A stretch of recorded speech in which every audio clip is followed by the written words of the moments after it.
جب سیدنا علی المرتضیٰ رضی اللہ تعالیٰ عنہ شہید ہوئے تو حضرت حسن بھی موجود ہے اور حضرت حسین بھی موجود ہے. بات سمجھنے کی کوشش کرنا، میں بات سمجھانے کی کوشش کر رہا ہوں کہ یہ اصل میں ہے کیا، یہ ثابت کس سے ہے، یہ سلسلہ کہاں سے شروع ہوا، اس کا آغاز کیا ہے.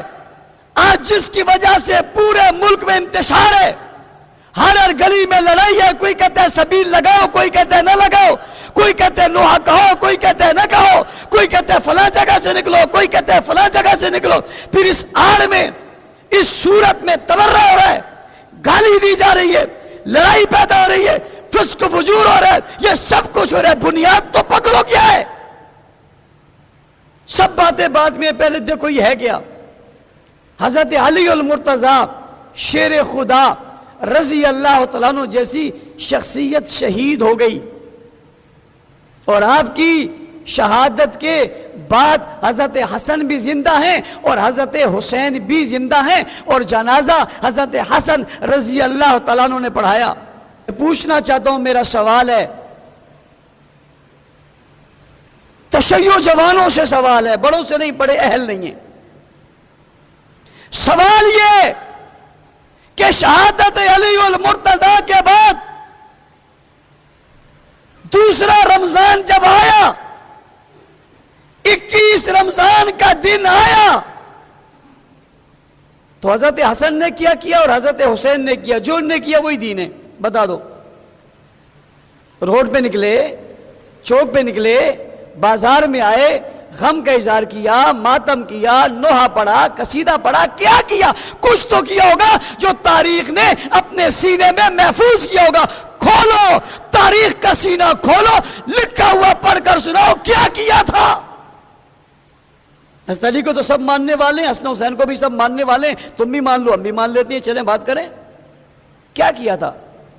پھر حضرت حسن دنیا سے رخصت ہوئے، حضرت حسین زندہ تھے، کیا کیا تھا؟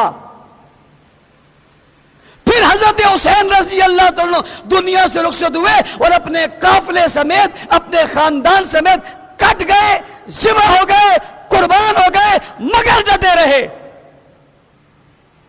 ان کے بعد بھی ان کے خاندان میں کوئی تھا یا نہیں تھا؟ تھا. ان کا سلسلہ چلا یا رک گیا تھا؟ ان کی بات آگے بڑھی یا ختم ہو گئی تھی؟ کوئی نام لیوا تھا یا نہیں تھا؟ تھا، ضرور تھا. کیا کیا تھا؟ کس طرح کیا تھا؟ دوسرا محرم آیا، تیسرا محرم آیا، چوتھا محرم آیا، 40 محرم گزر گئے، 61 سال سے 100 سال ہو گئے. ایک محرم، 40 محرم گزرے، پھر 100 محرم گزر گئے، پھر 100 محرم گزر گئے. ان کے قریبی لوگ موجود ہیں، ان کے خاندان کے لوگ موجود ہیں، ان کے گھرانے کے لوگ موجود ہیں، ان کے چاہنے والے موجود ہیں، حقیقی محبت کرنے والے موجود ہیں. کیا کیا تھا؟ کیا محرم گزرا نہیں تھا؟ کیا یہ واقعہ ہوا نہیں تھا؟ اس دوسرے محرم میں تو وہ لوگ بھی تھے جنہوں نے اپنی آنکھوں سے محرم کے ان 10 تاریخ کو دیکھا تھا. وہ بھی موجود تھے جنہوں نے ان کی اس وقت کی کیفیت کو محسوس کیا تھا. وہ بھی موجود تھے جو خود جنگ میں شریک تھے. کیوں نہیں کیا ایسا؟ تو ایک جواب دیں گے، حکومت ان کے حق میں نہیں تھی. تو کیا اہل بیت حکومت سے ڈرتے ہیں؟ تم نہیں ڈرتے؟ تم کہتے ہو ہم یوں کر دیں گے اور ہم یوں کر دیں گے، ہم یہ نہیں مانیں گے، تم نہیں مانتے. کیا تم بہادر ہو؟ وہ بہادر نہیں تھے. بات سمجھنے کی کوشش کرو یارو. کیا وہ بہادر نہیں تھے؟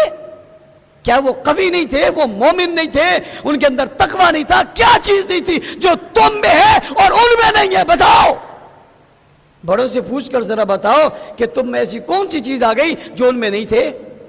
ان نے مرثیے کتنے کہے، ان نے نوحے کتنے پڑھے، ان نے فلاں کتنا کیا، ان نے جلوس کتنے نکالے، مجلسیں کتنے کی، فلاں کتنا کیا. تم بتا دو اور میں تمہیں بتاتا ہوں قرآن کتنا پڑھا، تلاوت کتنی کی، سجدے کتنے کیے، قیام کتنا کیا، رکوع کتنے کی، عبادت کیسے کی، داڑھی کیسے رکھی، ذکر کیسے کیا، اعمال کیسے کیے، عبادت کیسے کی، جہاد کیسے کیا، تقوی کیسے تھا، طہارت کیسے تھا، بزرگی کیسی تھی، ایمان کیسے تھا، شرافت کیسے تھا، اسلام کیسے تھا، ایقان کیسے تھا، ڈٹتے کیسے تھے، جمتے کیسے تھے، کھڑے کیسے ہوتے تھے، تھے, تہجد کیسے پڑھتے تھے, اشراق کیسے پڑھتے تھے, چاشت کیسے پڑھتے تھے, اوابین کیسے پڑھتے تھے, نفل کیسے پڑھتے تھے, مسجد کیسے جاتے تھے, مسجد سے کیسے آتے تھے, عبادت کیسی تھی, ریاضت کیسی تھی, تقوی کیسے تھا, چہرہ کیسے تھا, نورانیت کیسی تھی, حقیقت کیسی تھی, حیت کیسی تھی, اور شکل کیسی تھی, اور مزاج کیسے تھا, اور معیار کیسے تھا, اور اولاد کیسی تھی, اور خاندان کیسے تھا, اور پڑھا کیا تھا, اور پڑھایا کیا تھا, اور سیکھا کیا تھا, اور سمجھایا کیا تھا, اور کہتے کیا تھے, اور بولتے کیا تھے, اور تھے کیا, اور کرتے کیا تھے. تم وہ بتا دو اور میں یہ بتا دیتا ہوں. چیلنج پر آ جائیں, ان کی زندگی تم بھی کھولو, ان کی زندگی ہم بھی کھول دیں, تم بھی بتاؤ ان نے کیا کیا, ہم بھی بتاتے ہیں کیا کیا, تم وہ بتا دو ہم یہ بتا دیتے, تم ان سے اپنا کلمہ بتا دو ہم ان سے اپنا کلمہ بتا دیتے.